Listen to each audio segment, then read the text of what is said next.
Der FC Bayern ist zu einer zweiten Heimat für mich geworden. Ja, da sehe ich noch relativ jung aus. Es war schon ein bewegender Moment für mich. Wenn es den Begriff Familie noch nicht gegeben hätte, dann wäre er da erfunden worden. Das ist der Gusshofen, die Kneipe, die ich mit 24 Jahren betrieben habe. Der FC Bayern München gibt so vielen Menschen eine Heimat und das ist, glaube ich, unser Auftrag. Ich kann meinen Traum leben bei einem der größten und besten Fußballclubs der Welt.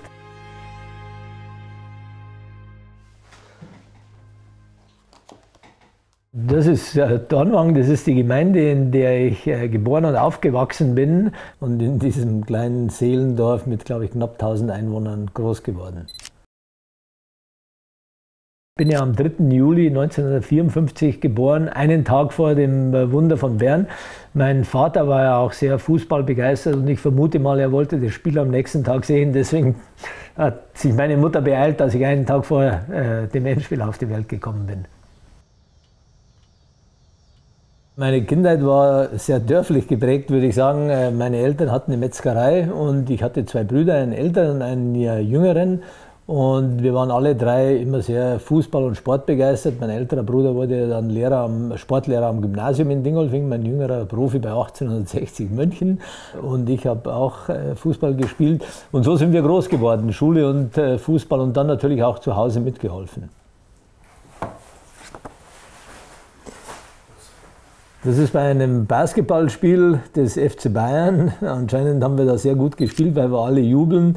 Das ist ein unheimlich schönes Bild, weil ich glaube, das zeigt auch, was beim FC Bayern so groß wirkt. Das ist die Leidenschaft für den Sport, die Begeisterung, der Teamgeist. Ich sehe Uli Hoeneß hier sitzen.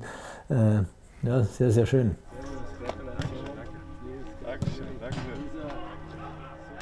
Wir sind jetzt seit mehr als 10 Jahren professionell unterwegs mit dem Basketballsport und Basketball gibt es seit vielen Jahrzehnten beim FC Bayern und deswegen finde ich, passt es auch unheimlich gut dazu. Es ist sehr schwer, in der Kürze der Zeit die Bedeutung von Herrn Heiner für den Basketballverein aufzuzeigen. Das Wichtigste ist, dass Basketball immer eine große Rolle gespielt hat oder immer noch spielt und ich finde, unabhängig vom Basketball, dass er vor allem im sozialen Bereich zusammen mit Benny Volkmann und seinen Präsidiumkollegen unglaublich viel nach vorne gebracht hat. Vor allem im Dialog mit den Mitgliedern, die ja natürlich so wichtig sind für diesen Verein. So viele soziale Themen nach vorne geschoben hat. Und was das Basketball angeht, ich kann mich nicht einmal erinnern, dass wenn wir oder ich ihn gebraucht habe, es gab nie die Aussage, ich habe jetzt keine Zeit. Und das ist 365 Tage im Jahr, ist nicht so einfach. Und deshalb ist die Unterstützung immer bedingungslos von ihm gewesen. Und dafür, das wissen wir alle und sind sehr, sehr dankbar dafür.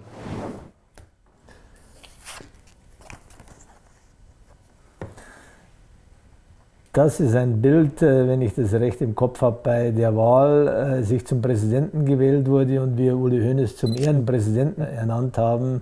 Auch ein sehr schönes Bild, alles in 3 Streifen und Bayernrot. Das sind 2 Dinge, die ich unheimlich schätze.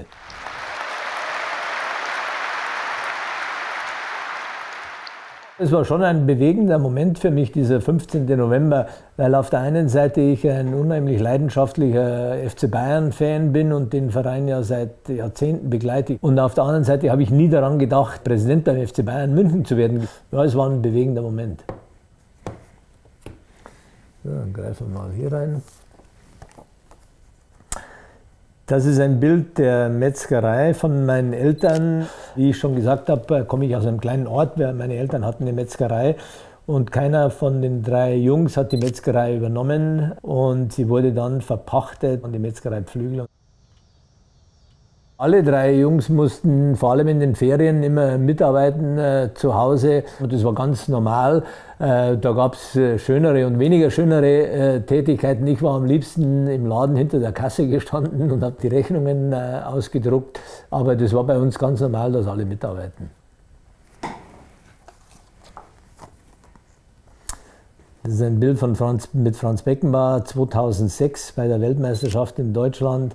Unheimlich tolle Erinnerungen, die ich da habe an das Sommermärchen, aber vor allem an Franz. Ich habe Franz ja vor etwa 30 Jahren kennengelernt, damals als ich zu Adidas kam. Und aus dieser, ich würde mal sagen, geschäftlichen Beziehung ist dann eine echte Freundschaft geworden. Ich muss sagen, ich erinnere mich immer gerne an die Begegnungen mit ihm und wir waren auch viel zusammengesessen und haben über Fußball geredet. Ich habe natürlich mehr zugehört und den Franz reden lassen, weil er deutlich mehr Ahnung hatte. Aber es war immer eine angenehme Atmosphäre. Bei Franz hatte ich immer das Gefühl, er behandelt dich auf Augenhöhe, ganz egal, ob du jetzt ein Profifußballer warst oder nicht oder welche Situation es immer war. Du hattest immer das Gefühl, er hört dir zu, er mag dich, er schätzt dich. Ganz toller Mensch. Das ist ein Bild aus der Allianz Arena mit dem gehörlosen Fanclub. Ich kann mich noch gut erinnern, wie wir angefangen haben, die Spielernamen in Gebärden auch auszudrücken, sodass sie auch jeder im Stadion dann sehen kann. Das ist echt beeindruckend zu sehen. Ich habe ja zu Beginn meiner Präsidentschaft gesagt, dass ich der Präsident für alle sein will. Damit meine ich für alle Sportler unter dem Dach des FC Bayern München, auch für die Amateurabteilungen wie für die Profis, aber genauso gut für alle Fans und alle Mitglieder des FC Bayern München. Und wir haben ja unter dem Dach Rot gegen Rassismus eine große Initiative vor 4 Jahren gestartet, wo wir unter anderem auch Inklusion sehr, sehr stark in den Vordergrund stellen.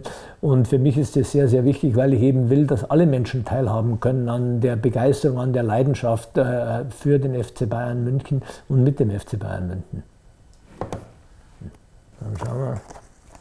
Ja, das ist ein Bild aus Leverkusen, wo wir vor einigen Wochen die deutsche Meisterschaft mit den Frauen gefeiert haben. Es waren sehr, sehr schöne Momente hinterher dann mit den Frauen zusammen den Sieg zu feiern und die deutsche Meisterschaft. Und die haben sich das auch mehr als verdient.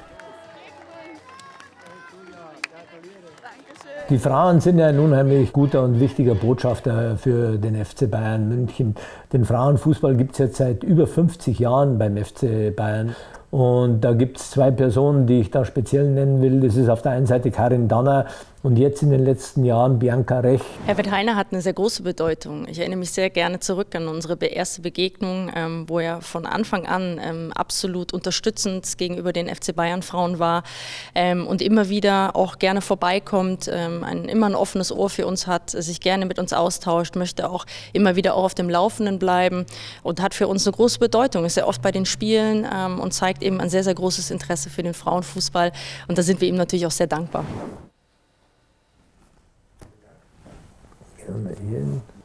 Das hier ist ein Bild, das die Sebener Straße zeigt, meine neue Heimat, da ich ja seit 4,5 Jahren Präsident bin und da auch mein Büro habe und jetzt sehr viel häufiger an der Sebener bin wie früher. Ein Ort, der sehr geschichtsträchtig ist, würde ich sagen, die Heimat des FC Bayern München.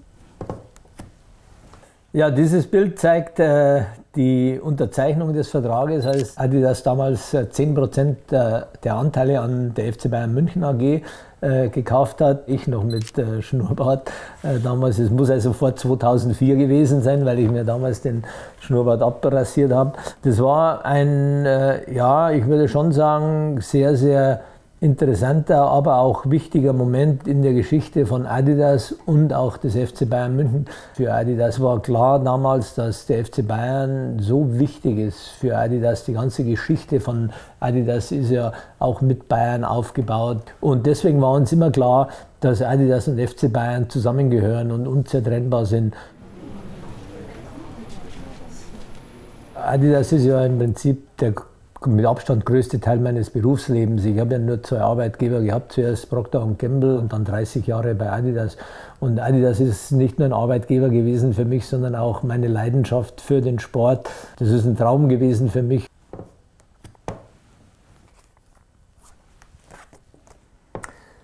Das ist der Gussofen, die Kneipe, die ich mit 24 Jahren betrieben habe. Ich war ja damals Student im letzten Jahr meines Studiums und war oft in München bei meinem Onkel und habe damals die Pilzkneipen gesehen, wie die entstanden sind, dass es nicht mehr Wirtshäuser gab mit Tischen und Stühlen, sondern Es gab auf einmal Kneipen mit langen Tresen, die Leute standen davor und haben aus 0,2 Liter Gläsern Pils getrunken und das hat mir so gefallen, dass ich gesagt habe, Mensch, das könnte ich auch machen und habe dann mit einem Freund von mir zusammen den Gussofen in Dingolfing aufgemacht, eine Pilzkneipe. Die haben wir deswegen Gussofen getauft, weil wir einen Gussofen als Heizelement hatten und wir hatten 6 Tage geöffnet. Ich war 3 Tage hinter der Theke und mein Freund 3 Tage hinter der Theke gestanden. Und mir hat es immer viel Spaß gemacht, mit Menschen zusammen zu sein und das hilft mir auch jetzt als Präsident des FC Bayern München unheimlich. 2025, es ist ja immer schwierig in die Zukunft zu sehen, aber eins ist klar und das haben wir in diesem Jahr wieder gelernt, der FC Bayern München gibt so vielen Menschen eine Heimat. Und das ist, glaube ich, unser Auftrag und das, was wir als Verantwortliche beim FC Bayern auch erfüllen müssen. Wir haben jetzt über 360.000 Mitglieder, alleine 30.000 neue Mitglieder in diesem Jahr sind damit mit Abstand der mitgliederstärkste Verein. Und diese 30.000 neuen Mitglieder in diesem Jahr sind ja nicht gekommen, weil wir sportlich so erfolgreich waren. Wir haben ja eine durchwachsene Bundesliga-Saison gespielt und sind am Ende nur Dritter geworden, nach 11 Mal Deutscher Meister. Und trotzdem sind so viele Menschen zu uns gekommen, um Mitglied zu werden, wie in den letzten 10 Jahren nicht. Und das zeigt nach meinem Dafürhalten, dass der FC Bayern auch außerhalb des Spielfeldes vieles richtig macht, dass wir den Menschen eine Heimat geben, dass wir mit unseren Werten, die wir nach außen tragen, Respekt, Toleranz, Leidenschaft, Teamgeist, Familie, Zusammenhalt, dass wir damit vielen Menschen eine Heimat geben. Und gerade in diesen unsicheren Zeiten, die wir ja im Moment haben, glaube ich, ist es auch ein Auftrag für den FC Bayern München und den erfüllen wir, glaube ich, ganz gut. Und deswegen kommen auch so viele Menschen zu uns. Das ist ein Bild, das sehr, sehr schön zeigt, dass der FC Bayern nicht nur Fußball ist, sondern dass wir auch viele andere Abteilungen haben, wie zum Beispiel Handball, Schach, Kegeln. Und auch das ist eine Verpflichtung des FC Bayern, nach meinem Dafürhalten, Menschen, die gerne Sport treiben, aber eben nicht Fußball als ihre erste Sportart ausgewählt haben, eine Heimat zu geben. Und wir sind mit unseren Amateurabteilungen auch ganz erfolgreich.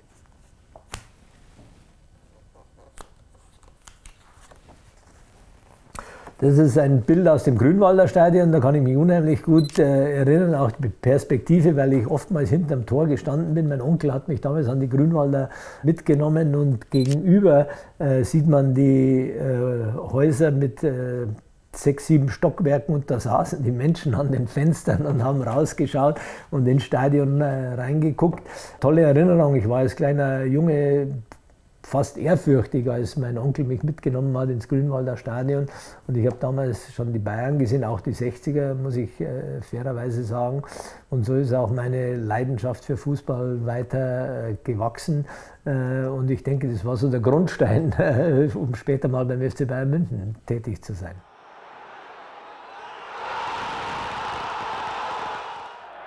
Über die Jahre ist dann meine Begeisterung für Bayern München immer stärker gewachsen und ich würde mal sagen, Mitte der 70er, als wir 3-mal hintereinander den Europapokal der Landesmeister gewonnen haben und vor allem durch Franz Beckenbauer, bin ich dann ein absoluter Bayern-Fan geworden und da erinnere ich mich gern daran. Ja, das hier. Das ist ein Bild, als ich damals beim FC Otterring in der Bezirksliga gespielt habe. Ich glaube, ich wurde auch Torschützenkönig. Ja, da sehe ich noch relativ jung aus. Ja, hier und auch damals schon mit Schnurrbart sehe ich. Diesen Traum hatten wir alle als kleine Jungs, mal Profifußballer zu werden. Unsere Idole haben wir im Fernsehen gesehen. Ich kann mich sehr gut erinnern an die Weltmeisterschaft 1966 in England, als wir damals das Finale verloren haben. Da habe ich geweint vor dem Fernseher. Aber es war dann relativ schnell deutlich, dass mein Talent dazu nicht ausreicht. Das ist ein Bild mit Uli Hoeneß von einer Veranstaltung hier in München, Zusammenreißen, von Till Hoffmann organisiert. Eine Veranstaltung, die unheimlich gut in das Bild des FC Bayern passt, Rot gegen Rassismus, eben aufzustehen gegen Rechtsextreme, gegen Rassismus, gegen Ausgrenzung. Und ich denke, das Bild zeigt sehr gut, wofür der FC Bayern steht und für was wir uns auch einsetzen.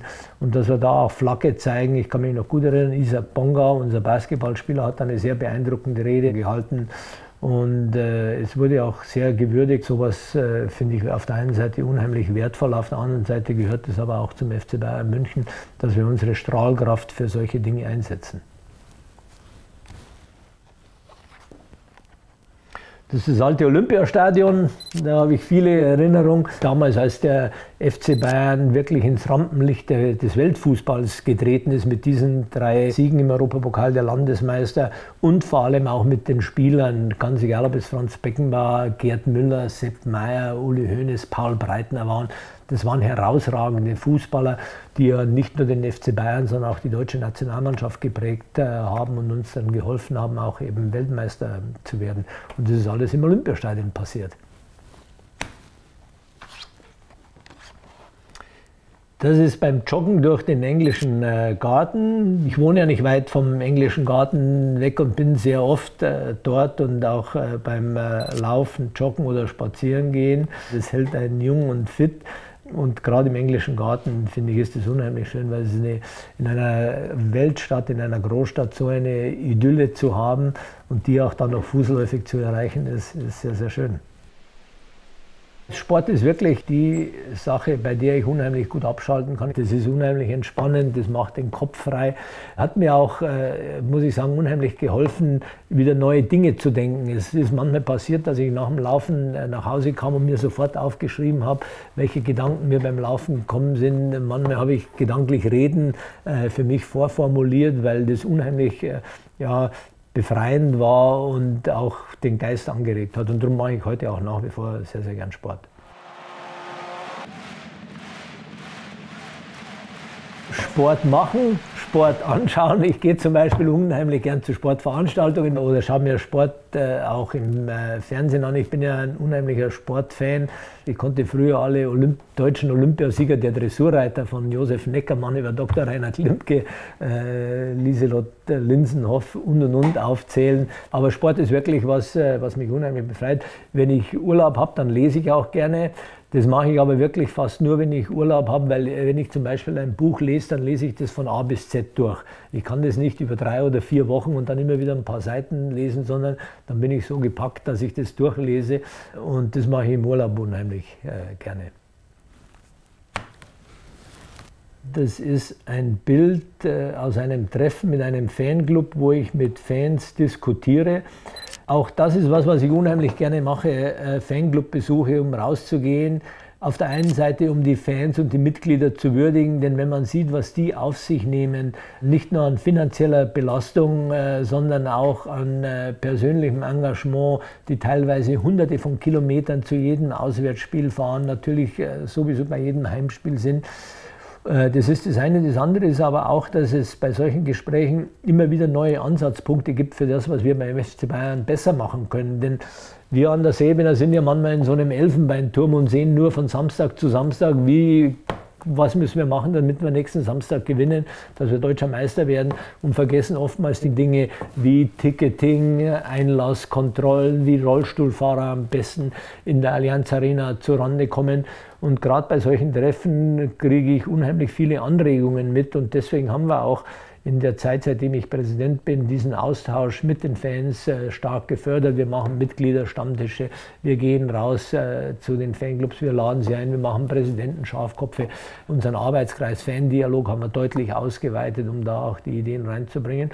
Und ich glaube, das wird auch sehr geschätzt von den Fans, zumindest das Feedback, das ich kriege. Wir sind dazu da, um eure Fragen zu beantworten und euch zu erklären, warum wir bestimmte Dinge tun. Es ist auf der einen Seite unheimlich schön, auf der anderen Seite auch Verantwortung, dass so viele Menschen zum FC Bayern kommen, da ihre Heimat finden. Und das muss man sich mal vorstellen, 360.000 Menschen. Und die kommen ja nicht nur aus Bayern oder aus München, sondern die kommen aus der ganzen Welt. Bis nach Asien, Amerika, überall gibt es Fanclubs und Fans des FC Bayern München. Und es ist auch Verantwortung für uns, diesen Ansprüchen gerecht zu werden und den Fans für ihren Einsatz, für ihr Engagement zu danken und auch mit Leistung und mit Freude dann das zurückzuzahlen.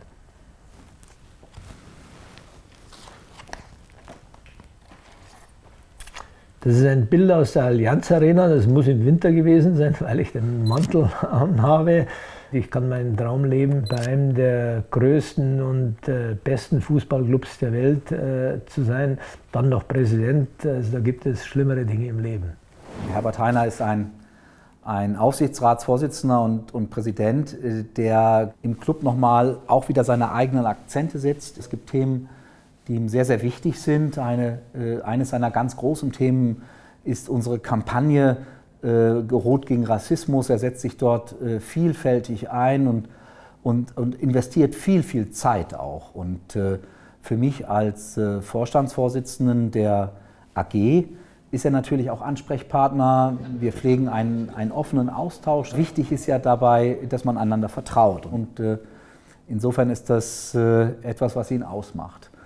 Ja, im Stadion ist Herbert Hainer auch Fan. Wer ihn beobachtet und insbesondere bei Spielen, wenn es mal nicht so läuft, der sieht, wie er voll bei der Sache ist und wie er aufspringt. Und da erlebt man dann, dass Herbert Hainer eben diesen Fußball lebt. Wenn man ihn vor sich sieht, dann würde man nicht glauben, dass er 70 ist oder wird, sondern Herbert Hainer ist unglaublich agil. Und wenn man ihn sieht, wie er in seiner Physis präsent ist, dann würde man ihn dann noch eher unter 60 als auf 70 tippen. Insofern wünsche ich ihm jetzt für die neuen und nächsten 10 Jahre Lebensfreude, ganz viele schöne Momente, hoffentlich auch natürlich die Gesundheit, die dafür nötig ist. So, dann kommen wir zum letzten Bild. Das ist 70. Ich vermute, das hängt mit meinem Geburtstag zusammen. Eigentlich muss ich sagen, fällt mir zu der Zahl nicht viel ein. Ich bin weder nachdenklich geworden, noch habe ich irgendwie Angst davor. Das war auch bei all den anderen Geburtstagen nicht. Und insofern lasse ich das auf mich zukommen und am Tag danach geht es wieder weiter und dann fröne ich weiter meiner Leidenschaft, dem Fußball und dem FC Bayern München. Ja, wie ich schon gesagt habe, ist der FC Bayern zu einer zweiten Heimat für mich geworden, weil ich auf der einen Seite ein unheimlicher Fußballfan bin, auf der anderen Seite den Club unheimlich schätze und vor allem die handelnden Personen, die ich mittlerweile seit Jahrzehnten kenne, mit denen ich unheimlich viele Begegnungen hatte, sowohl geschäftlich wie auch privater Natur. Und da gibt es so viele Erinnerungen und so viele schöne Momente, die ich mit dem FC Bayern erlebt habe. Auch im Stadion, wenn ich gerade an die Woche in Lissabon 2020 denke, wo wir wirklich, wenn es den Begriff Familie noch nicht gegeben hätte, dann wäre er da erfunden worden. Wir hatten das Glück, mit der Mannschaft im selben Hotel zu wohnen, eine Woche zusammen zu sein. Unheimlich tolle Momente. Und das ist unheimlich schön für mich, dass ich da Teil der Bayern-Familie sein kann. Und da freue ich mich unheimlich und schätze das auch sehr.